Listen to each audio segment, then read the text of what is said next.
Kevin Ledoux, the pragmatic Luther, and what, part-time machinist, I guess. Uh, if you've got a round column mill, you probably already know that every time you move that head up and down, it's absolute hell to keep that uh, quill in exactly the same position it was when you started. And I've seen a bunch of inventions made so that this thing travels straight. They get complicated and time consuming. And if you are not a super experienced machinist, as I'm not, those kinds of things could be difficult to fabricate. So um, there's a couple of ways that you can do this. One, I won't demonstrate, but um, you can, after you have trammed your quill so that you know it's in the correct orientation with your vise and so on, after you've done that, you can set up an indicator and indicate right against the side of the quill. And if, for example, you're going to move the head up, then you would indicate here and then move the head up and bring the quill down back against the indicator and find the correct position that you want to be in. And opposite for if you're going down, you'd extend down and indicate, move the head down, and so on. I don't think I need to demonstrate that, but that can be a little bit time consuming as well. Uh, it's important, however, that you start by tramming your vice jaw very, very accurately before you do anything so that you know you're in the right place.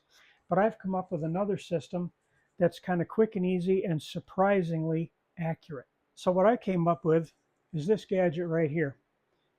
This is nothing but a cheap laser. You see it came on there. Uh, Amazon parts, dirt cheap. I think this thing cost me less than 10 bucks to put together.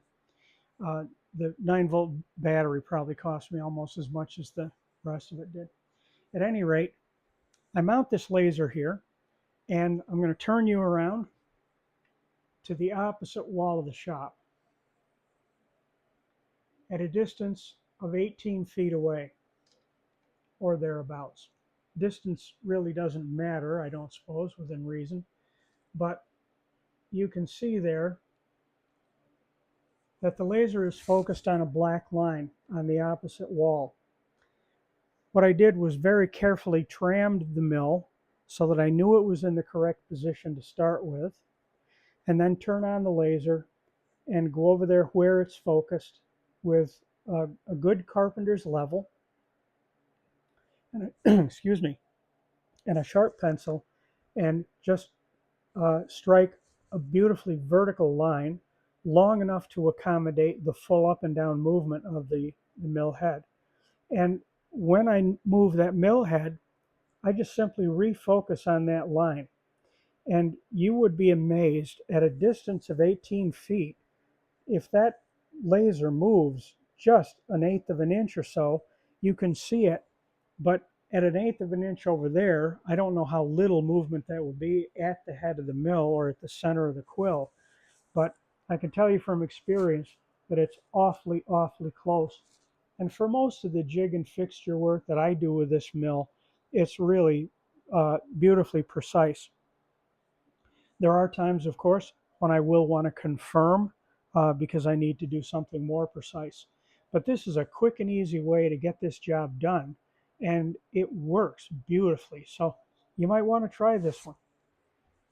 Well, thanks for watching this quick video. I hope it was helpful to some of you folks that might have a round column mill. And I know probably a lot of guitar makers may not see this or may not care, but if you are a guitar maker, and if you've watched several of my videos, you know that I advocate making as much of your own tooling as you can. And this device, even though it's a round column mill, this is not a Bridgeport, it's not a knee mill, and it won't measure up to the standards of those machines. But this machine at its price, with something like this DRO that's on it, can be made to do jig and fixture work for you that's unbelievably precise, and it's very, very handy for all kinds of fabrication. So anyway, thanks for watching this short video. Please put a like on it if you will, and I would ask you to subscribe to my channel. I'd appreciate that. See you next time.